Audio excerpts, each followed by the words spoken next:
Okay, let's just state the obvious. The markets feel like total chaos right now. But what if I told you that all this chaos, it isn't a threat?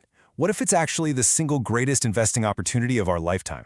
We're going to dive into the data because it shows a surprisingly clear path through this storm, and it reveals a setup for generating some serious long-term wealth. I know. That probably sounds completely backwards, right? Your gut, all the headlines, everything is just screaming danger. But here's the thing.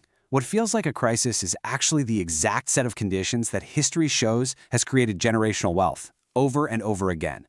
This isn't about ignoring the risk, that's very real. It's about understanding the even bigger opportunity that risk is creating.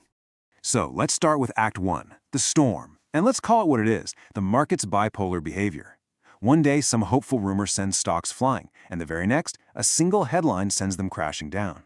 It's this exhausting daily seesaw of overreactions. But believe it or not, it isn't as random as it feels. And here are the cold, hard numbers that are fueling all that anxiety.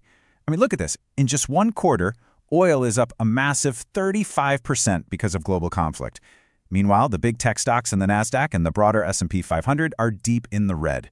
This is that split, that divergence that has everyone on edge. This is the data behind the chaos. But here's the secret. That chaos, it follows a surprisingly predictable script. A big geopolitical shock, like spiking oil prices, it triggers this psychological chain reaction in the market. It's like a domino effect, a fear spiral that you absolutely have to understand. And this lays out that fear spiral perfectly. So it starts with some geopolitical event that immediately creates uncertainty about the oil supply, so prices shoot up. Then higher energy costs start fueling fears of inflation. That forces the Federal Reserve to think about raising interest rates instead of cutting them, which, puts the brakes on the whole economy, and all of a sudden the risk of a real recession feels very, very real, and that fear gets priced into your portfolio almost instantly. Okay, so that's the storm.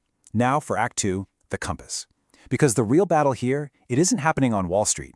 It's happening right between your ears. This is the main event, your raw emotional instincts going head-to-head with the cold, hard data of market history. This slide just nails the fundamental choice every single one of us has to make in a moment like this. Are you going to follow your gut? The part of you that's reacting to today's scary headline and screaming at you to sell everything? Or are you going to trust the data, which is focused on decades of patterns? When you're in a storm, you have to choose your compass. Is it going to be fear or is it going to be data? So why is our gut such a terrible guide in these moments? Well, there's a scientific reason, and it's called pain bias. Basically, losing a dollar hurts, psychologically, twice as much as the pleasure you get from gaining a dollar. Just think about that. It's why every little dip feels like a total catastrophe, and it's why our natural instincts are perfectly wired to make us do the worst possible thing at the exact worst possible time. All right, Act 3, the lighthouse. If our gut is the wrong guide, what's the right one? It's time to turn on that lighthouse beam.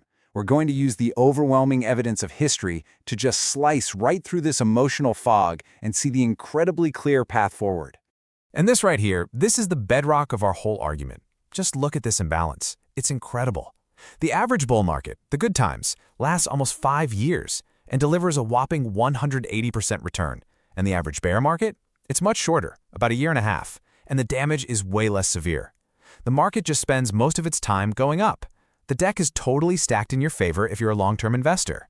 And the longer you play the game, the better your odds get. It's kind of wild. Check this out. If you invest for any random one-year period, you've got a 75% chance of making money. Pretty good. Stretch that out to any 10-year period and your chances skyrocket to 95%. But what about a 20-year period? 100%. Let that just sink in for a minute. There has never been a 20-year period in the entire recorded history of the S&P 500 where an investor has lost money. Not one. Now, of course, you know the disclaimer, past performance is no guarantee of future results. But a fact like this, it basically transforms investing from a short-term gamble into a long-term statistical certainty. But I can hear what you're thinking. Yeah, but what about the lost decade from 2000 to 2010? It's a really fair question, but the data actually shows that these moments of peak fear are also the moments of peak opportunity. Let's break that down.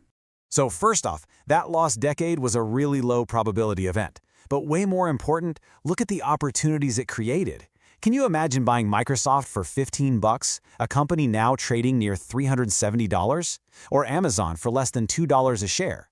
For the people who saw the opportunity inside the fear, the lost decade wasn't an end. It was a launch pad for life-changing wealth. And this pattern even holds up for geopolitical crises. History shows us this incredibly consistent playbook. A war kicks off when the market is somewhere near its highs. Within about 30 days, on average, the market hits rock bottom. That period of extreme fear, that's the money-making zone. From there, it usually takes about 12 months to recover and 18 months to hit brand new all-time highs. What feels like a scary, unprecedented crisis actually follows a pretty consistent script. The unknown becomes knowable. So how do we take all this powerful data and actually put it into action? Well, it all boils down to a simple 3-step strategy. You can think of this as the investor's cheat code for not just surviving the chaos, but actually using it to win. Here's the plan. First up, the foundation. You put at least 40 to 50% of your portfolio in a broad market index fund or ETF, something that tracks the S&P 500. This is how you basically buy all that historical data we just looked at. It is the cheat code. Second, the accelerator. On top of that solid foundation, you add great, generational companies when they go on sale during these dips.